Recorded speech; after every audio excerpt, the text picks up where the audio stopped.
जय श्री गणेश। नमस्कार। मैं आचार्य संजय द्विवेदी। मेरे समस्त प्रबुद्ध दर्शकों का मेरे चैनल पर हार्दिक स्वागत है।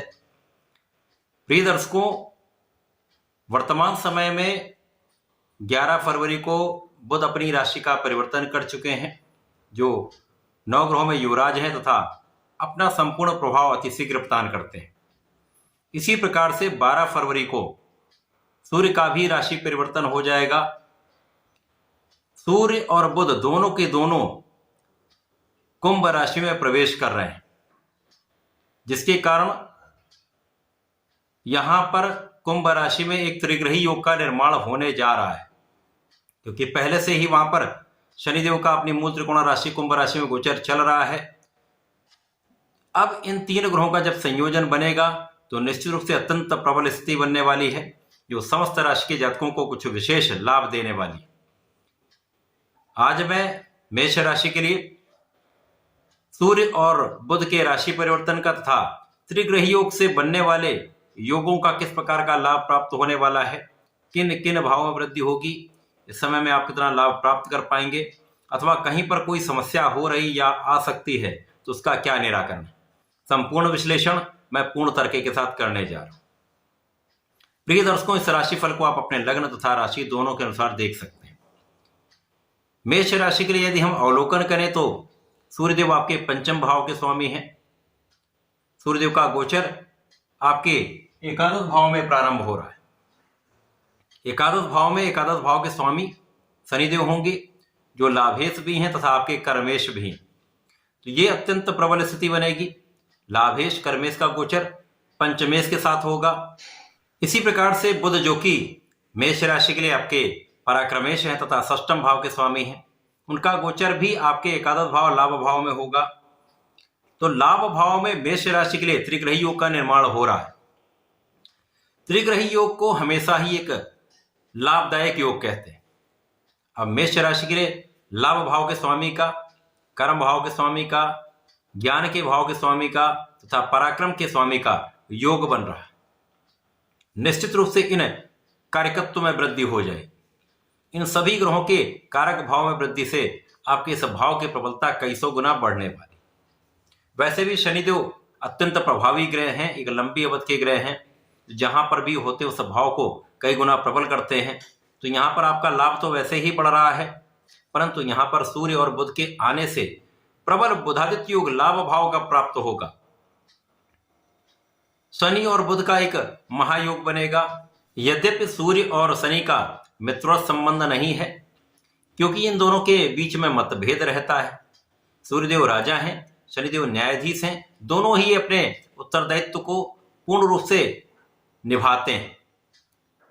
तो यहां पर पिता पुत्र का संबंध भी होगा। पुत्र के घर में पिता का संयोजन बनेगा तो कोई बड़ी निर्बलता प्राप्त नहीं होगी। वैसे भी कुंडली का एकादश भाव एकमात्र ऐसा भाव जहां पर समस्त ग्रह एक अच्छा प्रभाव देते हैं, चाहे वो नकारात्मक ग्रह ही क्यों न हो। इस पूरे समय में निश्चित रूप से आपका ज्ञान अत्यंत प्रबल हो जाएगा। शिक्षा के क्षेत्र में आप विशेष लाभ लेंगे। ज्ञान का स्तर कई गुना बढ़ने वाला है। आपका आत्मबल बहुत अच्छा रहने वाला है। अब यहां पर पराक्रम भी आपका अच्छा होगा, यानी आप यहां पर पूर्ण रूप से पराक्रमी रहने वाले, परिश्रम करने वाले, अपना संपूर्ण प्रयास करने वाले, जिसका प्रतिफल आपकी परीक्षा में एक अच्छे रिजल्ट के रूप में प्राप्त हो सकता है। जो जातक प्रतियोगिता परीक्षा की तैयारी कर रहे हैं, सरकारी नौकरी के प्रयास में, तो ये एक ऐसा समय है कि आपको पूर्ण सफलता मिल सकती है। सरकारी नौकरी के प्रयास में आप सफल होंगे। इस समय में संतान प्राप्ति का भी योग बनता है, संतान सुख का भी योग बनता है। तो ये समय आपके लिए अत्यंत विशेष है, जब आप अपने ज्ञान से, शिक्षा से एक विशेष लाभ लेने जा रहे हैं, लाभों की वृद्धि करने जा रहे हैं। ये समय ऐसा है जब आपका त्रिग्रही योग आपके लाभ भाव में होकर आपकी इच्छाओं की पूर्ति करने वाला है, आपकी कामनाओं की पूर्ति करने वाला है। आपके सोचे हुए कार्य पूर्ण हो सकते हैं। इसी प्रकार से लग्न को भी प्रबलता मिले। वर्तमान समय में लग्न के स्वामी तृतीय भाव में गोचर कर रहे हैं, जो पराक्रम का ही भाव है और पराक्रम के कारक मंगल है, जिसके कारण ये भाव आपका अत्यंत प्रबल रहने वाला है। तो इस समय में संपूर्ण रूप से आप परिश्रम भी करेंगे और परिश्रम का 100% लाभ आपको प्राप्त होगा। आपका भाग्य भी साथ देगा तथा इस समय में आपके लाभ में पहले से अधिक कई गुना वृद्धि होने वाली। जो जातक नौकरी कर रहे हैं, व्यापार कर रहे हैं अथवा अपने प्रोफेशन में हैं अथवा किसी भी कार्य क्षेत्र में हैं, वहां पर वृद्धि अवश्य होगी, सफलता अवश्य प्राप्त होगी। इस समय आपका नेतृत्व का गुण अत्यंत प्रबल होगा। आपकी ऊर्जा की सकारात्मकता आपको विशेष लाभ देने वाली होगी तथा आप अपने कार्य क्षेत्र में उन्नति के पथ पर होंगे। इस समय में आपके ज्ञान का स्तर अच्छा ही होगा, आपके बुद्धि का स्तर भी बहुत अच्छा रहने वाला है, आपका कैलकुलेशन भी बहुत अच्छा रहने वाला है। तो आप कोई भी कार्य करेंगे बहुत सोच विचार कर अच्छे ढंग से करेंगे तो सफलता की प्राप्ति भी 100% होगी। इस समय जो लोग नौकरी के प्रयत्न में हैं, नौकरी के लिए प्रयासरत थे, उनका ये कार्य सिद्ध हो सकता है। जो लोग नए कार्य क्षेत्र में जाना चाहते हैं, उनका ये कार्य भी सफल होने वाला है। तो पूर्ण रूप से ये अत्यंत प्रबल स्थिति बन रही। अब यहां पर यह प्रश्न उठता है कि जब भी सूर्य के साथ जो ग्रह होता है वो अस्त हो जाता है। निश्चित रूप से ऐसा यहां पर भी होगा।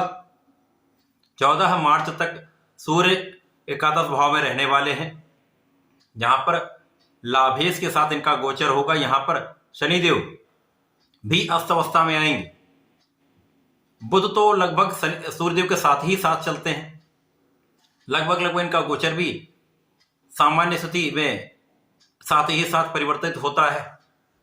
आप लोगों ने देखा होगा अधिकतम सूर्य शुक्र का संयोजन बनता है अथवा सूर्य बुध का संयोजन बनता है, क्योंकि ये निकटतम ग्रह हैं। तो यहां पर किसी प्रकार की बड़ी निर्बलता प्राप्त नहीं होगी।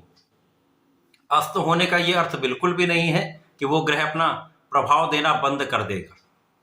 बुध के अस्त अवस्था का तथा शनिदेव के अस्त अवस्था का जो विस्तृत वीडियो है वो इस सीरीज के बाद में आपको प्रदान करने वाला। तो यहाँ पर आप त्रिग्रही संयोजन के बारे में समझे, उसके लाभ के बारे में आपको जो मैं बताने जा रहा हूं उसका पूर्ण लाभ लें। तो मेष राशि के लिए ये एक अच्छा संयोजन है, लाभ देने वाला है, लाभ की स्थिति को प्रबल करने वाला है तथा इस समय में आपको प्रबलता देने वाला है। आपको मानसिक रूप से, आपको शारीरिक रूप से तथा आपको आर्थिक रूप से यहाँ पर बहुत बलवान बनाने वाला है। इस पूरे समय में आपको सूर्यदेव को जल देना चाहिए। ओम घृणी सूर्याय नमः का कम से कम 27 बार जप करना चाहिए तथा ओम प्राम प्रीम प्रोम सह शनिश्चराय नमः का यदि प्रत्येक शनिवार को एक माला का जप रुद्राक्ष की माला से कर लें तो विशेष लाभ प्राप्त होगा। प्रतिदिन गणपति महाराज के ओम गंगणपतये नमः का 27 बार या एक माला का जप कर लेंगे तो इस विशेष समय का सर्वाधिक लाभ आप ले पाएंगे, क्योंकि आपके लिए स्थितियां अत्यंत सकारात्मक है। तो इन स्थितियों का लाभ लें। धन्यवाद, नमस्कार।